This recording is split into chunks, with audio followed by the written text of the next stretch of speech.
Di video kali ini kita akan ngebahas salah satu alumniku berhasil ngomset 8 jutaan dari budget iklan yang cuman dia spend 100 ribuan. Ini keren ceritanya. Jadi yang pertama, kalian mesti paham ini jenis bisnisnya bisa kita bilang adalah produknya edukasi, tetapi bukan edukasi seperti layaknya produk digital. Seperti misalnya online course atau e-book atau apa, tapi dia ngiklanin sebuah acara seminar offline atau bisa kita sebut sebagai workshop. Aku pengen kasih tahu ke kalian adalah lebih kepada study case-nya. Jadi apa sih yang dia lakuin sampai bisa dapat sampai 8 juta padahal ads-nya cuma sampai 100 ribu. Ini nggak melulu dia pasang iklan terus langsung dapat, tapi ada pembelajaran yang menurut aku karena kejadiannya baru banget. Jadi mungkin 1 jam yang lalu aku baru kelar, terus aku pikir kayak dijadiin channel YouTube, dijadiin video kayak oke nih buat teman-teman bisa belajar. Pertama, begitu awal mulai dia belajar, aku melihat bahwa dia memiliki sebuah acara, entah offline atau online aku nggak tahu, harganya kurang lebih 700 ribuan atau 1 jutaan sekian. Terus aku coba minta dia untuk coba iklanin, langsung aja iklanin, langsung masukin ke WhatsApp. Karena jujur aku nggak tahu ini industri bisnis dia ini apakah ada peminat atau enggak, karena aku ngeliat judulnya agak lumayan aneh. Jadi kita ngomongin produk. Setelah iklannya dijalanin, yang dia rasain setelah iklannya dijalanin, dia ngiklan sesimpel ya. Jadi dia punya pamflet acara offline dia. Habis itu dia lariin ke WhatsApp, ya udah di WhatsApp dia tinggal balas-balesin apakah ada potensi untuk closing atau enggak. Setelah dia menjalankan iklan tersebut, karena di privat itu kita seminggu sekali ketemu, kita evaluasi lah. Kita evaluasi. Evaluasinya yang pertama itu aku melihat bahwa sepertinya antara ada 2 hal yang perlu diperbaiki dari dia. Aku bilang yang pertama, coba dirimu perbaiki dari segi konten iklannya. Atau enggak yang kedua, kita coba ubah cara mainnya atau funnelnya. Entah ubah kontennya atau enggak ubah cara funnelnya. Waktu itu aku jelasin. Nah, yang aku jelasin waktu aku bilang ubah dari segi kontennya adalah coba pamfletnya diganti, judulnya diganti. Habis itu dia cobain, pertama itu memang kita masih main di ranah konten. Yang kedua, itu aku coba jelasin ke dia tentang yang namanya funnel. Nah mungkin ini juga bisa teman-teman pelajarin tentang yang namanya funnel. Ketika kita jual sesuatu yang mahal, nggak melulu yang kita iklanin langsungnya mahal. Tapi kita bisa menurunkan pelan-pelan dari yang paling bawah dulu yang bisa kita jual. Sebagai contoh, kalau kita misalnya ngiklanin sesuatu yang mahal, yang misalnya harganya 5 juta, 2 juta, 3 juta, kita itu bisa ngasih sesuatu yang bisa dibilang icip-icip.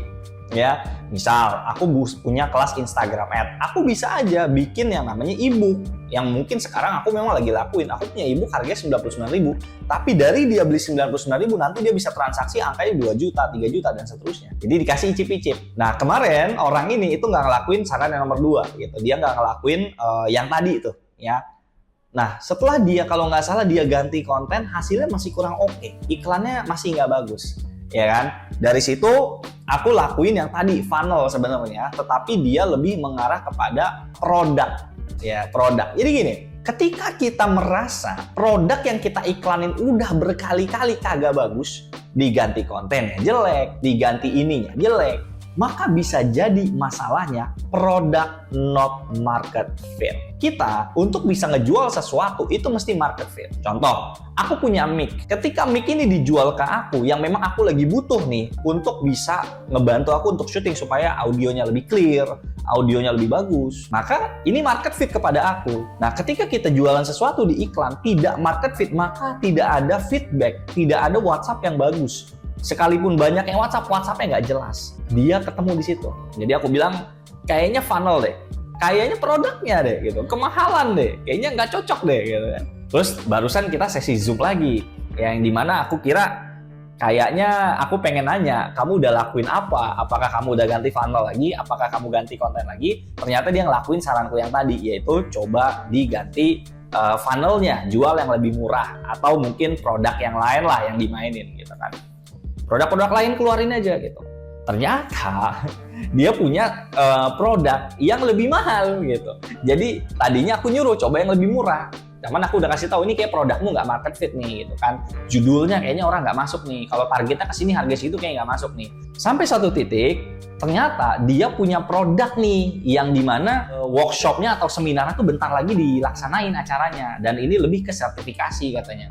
Jadi dia cerita, ternyata mas setelah kita iklanin produk yang A kita sebutnya atau seminar yang yang bau-baunya adalah ada sertifikasinya, ternyata bagus mas katanya. Kita alhamdulillah mas dari 28 chat closing 2 gitu. Ya aku mikirnya paling harganya 200.000 gitu. Ternyata pas disebut harganya berapa? Oh harganya 4 juta mas. Wah berarti dapat 8 juta dong gitu. Iklannya habis berapa? Iklannya cuman habis di 100.000. Kataku wah ini keren, berarti dia iklan 100.000 dan dapat omset 8 juta. Dan ini workshop ya, aku nggak tahu dia HPP-nya berapa segala macam, cuman at least ini ketemu titik study case yang bisa kita pelajarin. Di situ berarti kita ketemu bahwa jangan terlalu memaksakan sesuatu yang kita jual kalau ternyata tidak market fit. Kita mau tabrak kayak gimana pun, kalau produknya nggak market fit ya nggak akan ada yang makan. Makanya ketika produknya nggak market fit itu bisa jadi tadi funnelnya kita mesti ubah. Kita jual yang lebih mahal atau kita jual produk lainnya yang mungkin kita bisa otak-atik. Ya kalau misalnya teman-teman di dunia edukasi kan feel free, teman-teman bisa bikin apapun lah, acara apapun teman-teman bisa bikin gitu. Dan ini juga lumayan relate sama teman-teman yang di dunia edukasi. Jangan terlalu memaksakan gitu suatu judul. Ini kalau di organik bagus nih, yang beli banyak segala macam. Ketika di iklanin jelek, ya udah that's it gitu. Iklan itu kan mostly adalah ke orang yang nggak kita kenal, maka kita perlu perbaikin tadinya. Dan dari sini aku langsung langsung dapet wah. Dan yang lucunya ya tadi dia jual yang 1 juta nggak ada yang beli. Jual yang 4 juta malah closing 2 orang, transaksi 8 juta. Pas aku tanya, loh terus kenapa iklannya sekarang mati? Tadi kan kita nge-zoom.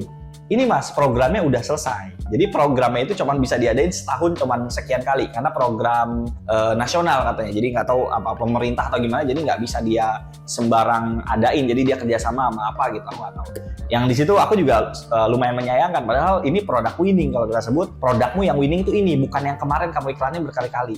Dan yang uniknya, yang sebelumnya itu dijual 1 juta loh. Jadi kalau kalian berpikir, padahal harganya udah saya murahin mas, padahal harganya udah begini. Ya, bukan masalah harga.